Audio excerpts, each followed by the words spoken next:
फूहड़ भाषा आपको 2-4 मिनट के लिए खुश कर सकती है, तालियां बजवा सकती है, मगर लंबी राजनीति के लिए ये कारगर नहीं है। डमी है, डमी है और डमी है। भिवानी में दिग्विजय चौटाला ने कहा कि इंसान को अपनी वाणी पर संयम रखना चाहिए। ये बात उन्होंने अभय चौटाला के डीसी के साथ वार्तालाप की वीडियो वायरल होने के बाद भिवानी में वर्कर की एक मीटिंग के दौरान कही। जब वो पत्रकारों से बात कर रहे थे, उन्होंने कहा कि जेजेपी का वक्त है और युवा उनके साथ जुड़ रहा है। इसके साथ साथ उन्होंने कहा कांग्रेस जो वोट चोरी का आरोप लगा रही है वो कहीं ना कहीं सही है और सटीक आंकड़े अगर कोई भी पार्टी लेकर के आती है तो उसका स्वागत करना चाहिए। उन्होंने कहा कि वो बिहार में तेजस्वी यादव की पार्टी को सपोर्ट कर रहे हैं और वो आने वाले वक्त में मुख्यमंत्री बनेंगे। फिलहाल आप सुनिए उन्होंने क्या कुछ कहा प्रेस वार्ता के दौरान। चौधरी देवीलाल सदन भिवानी के भव्य प्रांगण में जननायक जनता पार्टी युवा इकाई प्रदेश की कार्यकारिणी की पहली मीटिंग रखी गई है। जब से मुझे प्रभार मिला है, पूरे प्रदेश में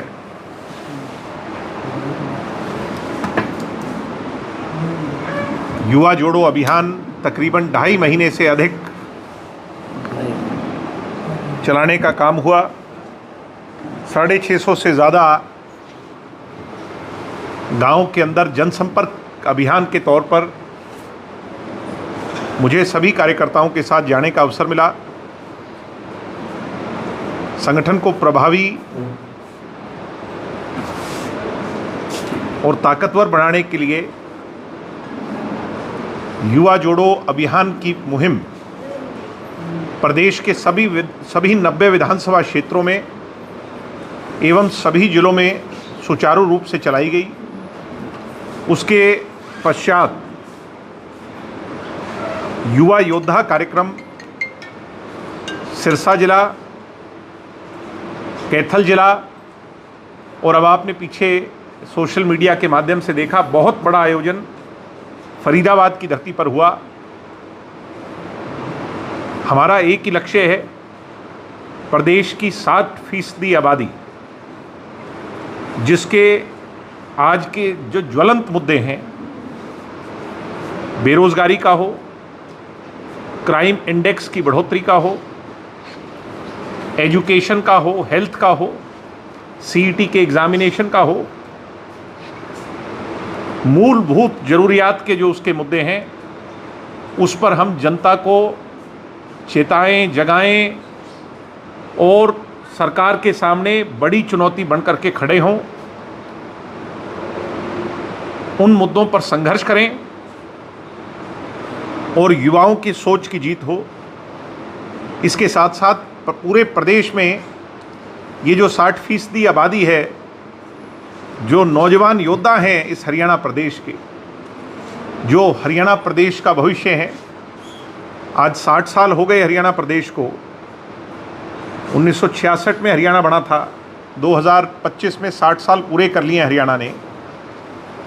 60 साल में हमारे प्रांत के लोगों ने बहुत कुर्बानियां देकर इस प्रदेश को बहुत मजबूत बनाया है, मगर अगले 40 साल जब ये प्रदेश 100 साल पूरे करेगा, उसकी जिम्मेवारी इन्हीं योद्धाओं के कंधों पर है। इसलिए हमें बहुत मेहनत करनी है और आज पहली कार्यकारिणी की मीटिंग हमने भिवानी के अंदर रखी है। डॉक्टर अजय सिंह चौटाला जी की कर्म भूमि पर रखी है और यहाँ से अब 90 के 90 विधानसभा क्षेत्रों में हल्का स्तर पर संगठन कैसे खड़ा करना है, आज उस पर सब लोगों से खुल करके बातचीत होगी। ये विषय था। इसके अलावा कोई आपका सवाल है तो उसका जवाब। दिग्विजय जी, अगर बात करें वर्तमान जो सबसे बड़ा मुद्दा खासकर विपक्ष का, वो है वोट चोरी का। राहुल गांधी वोट चोरी का आरोप लगाते, जेजेपी किस संदर्भ में देखते हैं इस बात में कोई दो राय नहीं। जब भी कोई राजनेता, वो किसी भी राजनीतिक दल का हो, फैक्ट्स फिगर्स के साथ बात करेगा, तथ्यों के साथ बात करेगा तो जनता उसे ज़रूर सुनेगी। राहुल गांधी ने कोई तथ्य रखे हैं, उनकी गंभीरता से, गहनता से जांच होनी चाहिए। हम इस बात के पक्षधर हैं। अगर इलेक्शन कमीशन इस स्तर पर जाकर के सत्तारूढ़ जो दल है उसके साथ बड़ी साजिश रच रहा है, तो ये हमारे देश की डेमोक्रेसी के लिए बहुत बड़ा चिंता का विषय है। ये डेमोक्रेसी की हत्या के बराबर है। मैं अपने सभी जागरूक नौजवानों से प्रदेश के कहूँगा कि अभी एक राजनीतिक दल ने इस मुद्दे को उठाया है, कम से कम अपने वार्ड लेवल पर, अपने गांव के स्तर पर तो इसकी जांच खुद करें, जिससे भारतीय जनता पार्टी के द्वारा की गई इस तरह की अनियमितताएं और इस प्रजातंत्र डेमोक्रेसी की स्ट्रक्चर के साथ जो खिलवाड़ है उसकी सारी सच्चाई जनता के सामने उजागर हो। इस तरह का कोई काम करेगी कि पहचान की जाए? निश्चित तौर पर अभी फैक्ट्स निकल करके आ रहे हैं और हम इस पर विचार करेंगे। करण चौटाला को कोई लीगल नोटिस भेजा गया? नहीं, मेरी तरफ से कोई नोटिस नहीं है। नोटिस हमारी पार्टी के प्रवक्ता हैं, डॉक्टर अजय सिंह चौटाला जी के साथी हैं, उनकी भावनाएं आहत हुई, जो बातें कही गई, वो एडवोकेट हैं, जिम्मेवार एडवोकेट होने के नाते उन्होंने अपने लीगल राइट्स को यूज़ कर करके एक व्यक्ति को नोटिस भेजा है और जवाब मांगा है। राहुल गांधी ने कहा कि हरियाणा की जो सरकार वर्तमान में वोट चोरी करके बनाई गई है, फर्जी सरकार है। मैं कह रहा हूँ कि अभी इसकी जांच होनी चाहिए। सिर्फ राहुल गांधी के कहे देने मात्र भर से इसको विश्वास कर लेना नहीं संभव। इसकी जांच हो, इसकी बड़ी और कड़ी जांच हो, जिससे सारी दूध का दूध और पानी का पानी हो, सारी चीज़ें। सरकार का 1 साल पूरा कैसे देखते, क्या जो वादे और सरकार तो है ही नहीं। हरियाणा प्रदेश में तो ब्यूरोक्रेसी का राज है। हरियाणा में सरकार का राज नहीं है, जनता के चुने हुए नुमाइंदों का राज नहीं है। हरियाणा में तो अधिकारियों का राज है। हरियाणा में तो ऐसा लग रहा है राष्ट्रपति शासन हो कि सिर्फ अधिकारी ही सरकार को चला रहे हैं। ये तो मुख्यमंत्री स्वयं स्वीकार चुके हैं कि उनकी बात को कोई मानता नहीं, सुनता नहीं। ये बात हुई कि डमी का नाम उनको टैग दिया गया है सीएम। अब आप तो खुद ही कह रहे हो, बच्चे जन जन कह रहा है, कहीं चले जाओ लोग कहते हैं डमी मुख्यमंत्री है। तो लोग जो कहते हैं परमात्मा का नगाड़ा जनता की भाषा के रूप में बजता है डेमोक्रेसी, और वो बज रहा है डमी है, डमी है, डमी है। अब वो उनको स्वयं भी स्वीकार लेना चाहिए। मेरे हिसाब से स्वीकार ही लिया। एक मीटिंग के अंदर उनने कह दिया कि मैं तो चपरासी की भी ट्रांसफ़र नहीं कर सकता। तो ये अब जो मोहर जनता ने लगाई है, किसी पर डमी की लगी, किसी पर कोई और लगी, झूठी थोड़ी लगी। अभय चौटाला जी ने जो रोहतक के डीसी को बातचीत रही, वो आपने भी वीडियो देखा होगा, सोशल मीडिया पे लोग बात करने लगे हैं कि राज इनेलो की तरह होना चाहिए, उस तरीके से ही ये अधिकारी काम करेंगे। आपको लगता है क्या इस दौर में भी इस तरीके से अधिकारियों के साथ ऐसा व्यवहार करके काम ज़्यादा करवाया जा सकता है? मैं ये मानता हूँ कि आदमी को सभ्य होना चाहिए, अपनी लैंग्वेज पर और किसी काम को करवाने का तरीका आना चाहिए। उसके अंदर भाषा शैली पर कंट्रोल ज़रूर होना चाहिए। फूहड़ भाषा आपको 2-4 मिनट के लिए खुश कर सकती है, तालियां बजवा सकती है, मगर लंबी राजनीति के लिए ये कारगर नहीं है, ये सभ्य नहीं है, ये अच्छी नहीं है, और इससे किसी का भला नहीं होगा।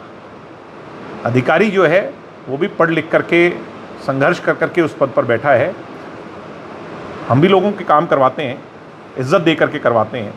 हम 4.25 साल सत्ता में रहे, कोई उंगली उठा करके पूरे हरियाणा प्रदेश का एक भी कांस्टेबल लेवल तक, 4th क्लास लेवल से लेकर के ACS लेवल तक का अधिकारी हमारे नेताओं पर और हम कार्यकर्ताओं पर ये उंगली नहीं उठा सकता कि बदतमीज़ी से किससे हमने बात की हो, किसी को हमने तूतड़ा की हो, बल्कि हमने तो सब लोगों को जो है उनका जो ड्यू रिगार्ड है, चाहे वो पत्रकार छायाकार हो, चाहे अधिकारी हो, चाहे कोई व्यक्ति हो, उसका ड्यू रिगार्ड देकर के बात जी बात करें तो भाजपा नेताओं का कहना है कि अगर वोट चोरी करके ही सरकार बनानी होती तो 14 मुख्यमंत्री और इतने कैबिनेट के मंत्रियों को बिहार में जाके प्रचार नहीं करना पड़ता, स्वयं जो है प्रधानमंत्री भी प्रचार कर रहे हैं। ऐसा है, दिखावा तो सब चीज़ों का करना ही पड़ता है और ये दिखावा ही कर रहे हैं।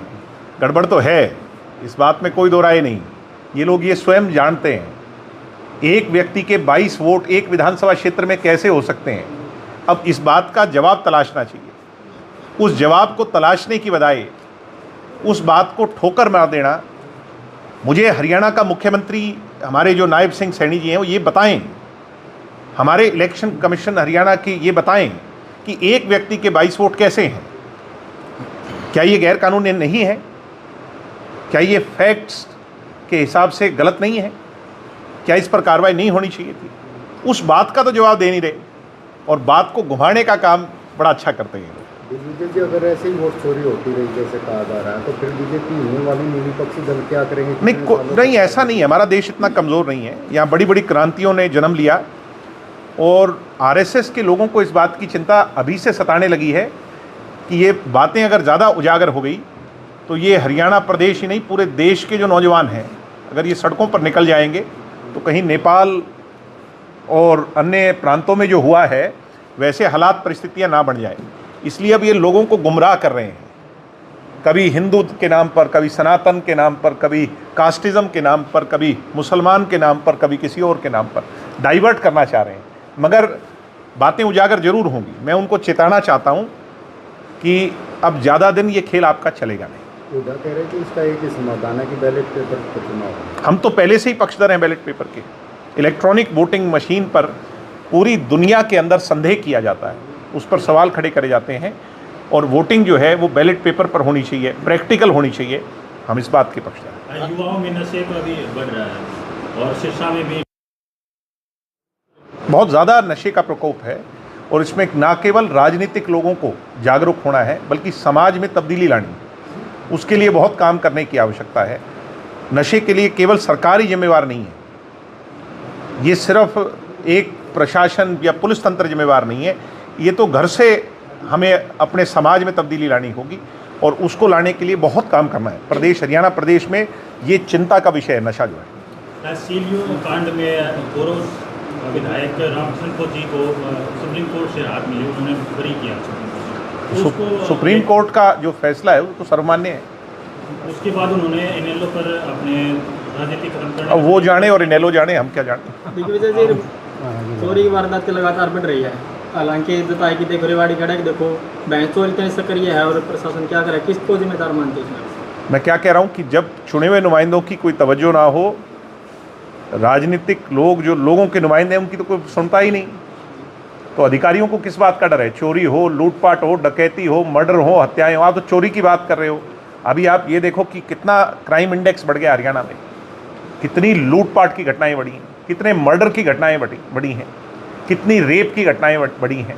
हरियाणा क्राइम में चौथे नंबर पर है। हरियाणा के बिहार इलेक्शन में आप लोग किसको सपोर्ट कर रहे हो और नतीजे क्या देख रहे हो?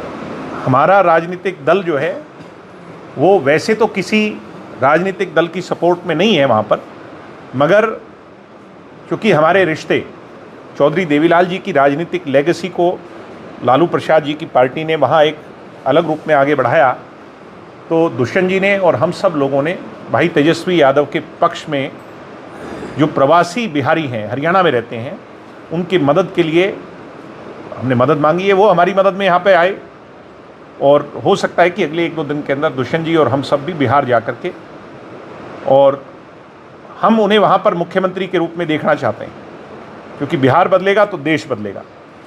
बिहार जो है पाटलिपुत्र के नाम से जो राजनीति इस देश के अंदर जो व्याख्या रखती है, जैसे हरियाणा की राजनीति की तवज्जो है, वैसे ही बिहारी लोग भी लाल किले तक पहुँच रखते हैं। तो इसलिए इन लोगों की, आरएसएस की संगियों की जड़ें जो है ना वहाँ से उखाड़नी बहुत आवश्यक है। उसके लिए देश की जनता को बिहार में तब्दीली लानी है।